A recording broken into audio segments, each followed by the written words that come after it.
Nobody told you this about Qatar. Qatar is a small oil-rich country located in the Middle East.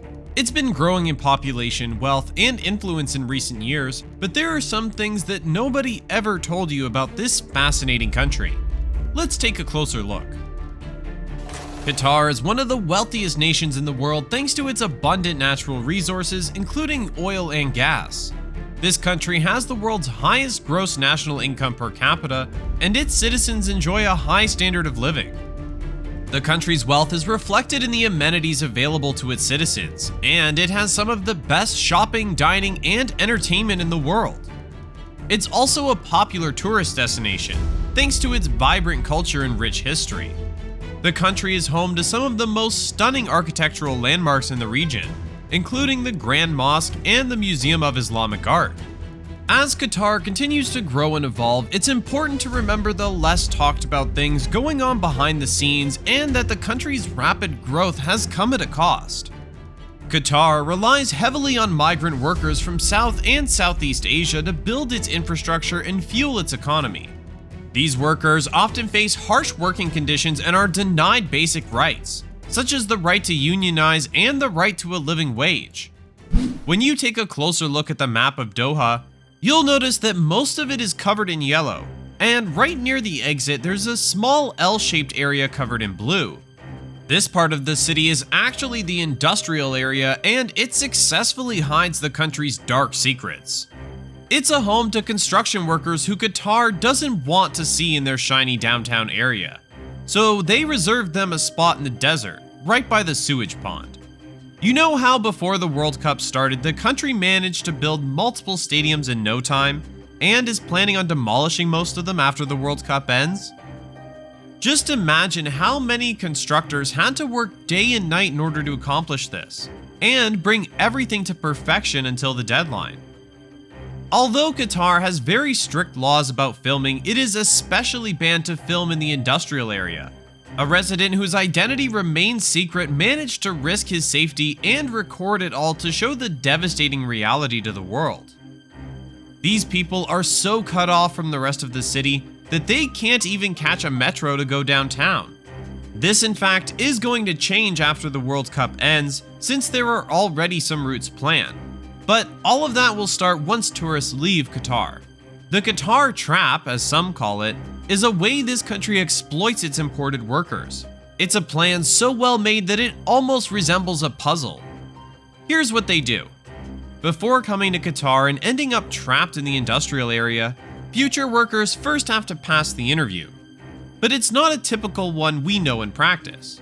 Actually, these workers are obliged to pay a recruiter's fee of $4,000 to get recruited to go and work. Keep in mind that these people usually come from very poor families, which is usually the reason they end up applying for this type of job.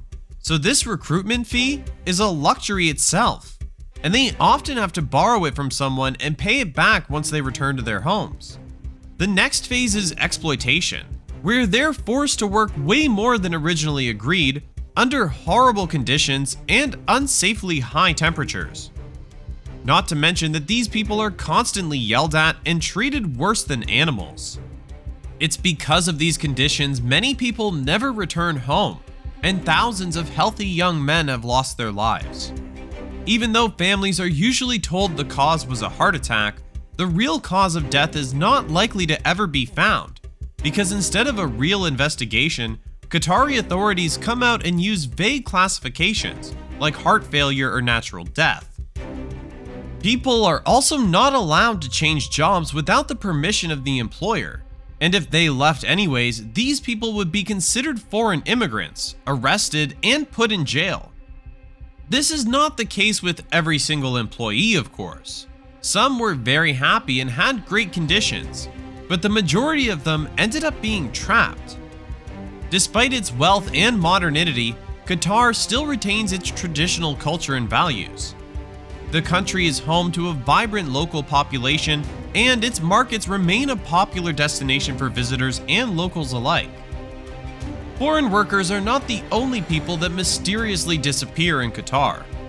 In 2019, a 52-year-old British man named Mark Bennett was found hanged in his room in Doha.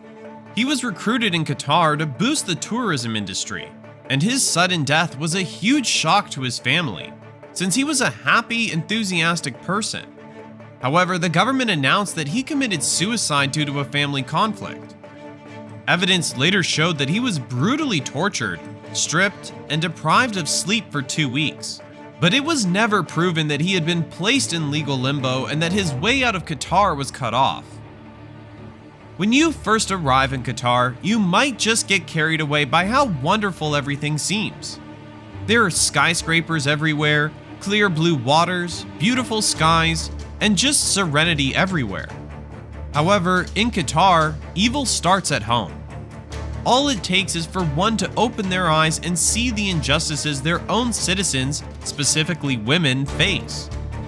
It's no secret that women in Qatar are treated as second-class citizens. Now, can you even imagine how women are treated in a country that gives them hardly any rights? In October of 2022, Naf al-Madid, a lady from Qatar who had fled to the UK in search of asylum due to domestic abuse, returned to Qatar after the family purportedly apologized. But once arriving there, she vanished and no one knew where she had gone.